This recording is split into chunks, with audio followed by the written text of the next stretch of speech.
Une épouse a découvert que son mari sortait pour passer des appels chaque nuit à minuit. Elle a voulu savoir ce que son mari faisait réellement. Ensuite, elle a entendu son mari parler au téléphone avec une femme. La femme a invité le mari à un hôtel. Le lendemain, le mari est parti très tôt. La femme s'est rendue à l'hôtel où elle avait entendu la conversation la veille au soir. Elle a demandé à la réception des informations sur son mari.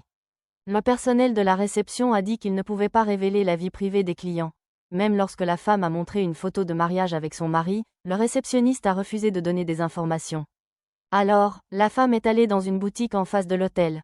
Le propriétaire de la boutique lui a dit qu'il voyait souvent son mari accompagner une mère et un enfant à l'hôtel. À ce moment-là, le mari est apparu à la porte de l'hôtel. La femme a couru rapidement vers lui. En voyant que son mari accompagnait effectivement une mère et un enfant pour faire le check-in à l'hôtel, la femme s'est mise dans une grande colère.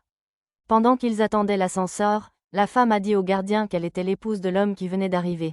Elle a dit qu'elle avait oublié la carte de la chambre. Après avoir découvert le numéro de chambre de son mari, la femme a profité de l'occasion pour voler la carte d'accès d'un gardien.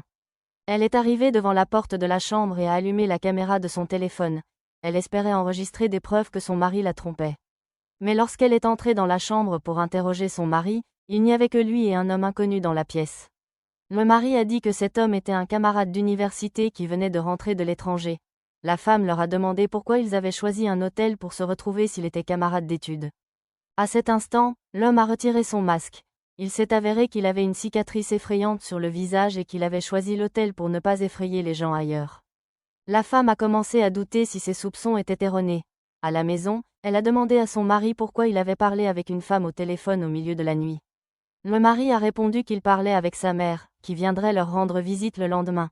En voyant l'historique des appels, la femme s'est sentie embarrassée d'avoir soupçonné son mari. Cependant, le lendemain, elle a reçu un colis de l'hôtel adressé à son mari. Dans le colis, il y avait une lingerie sexy pour femme.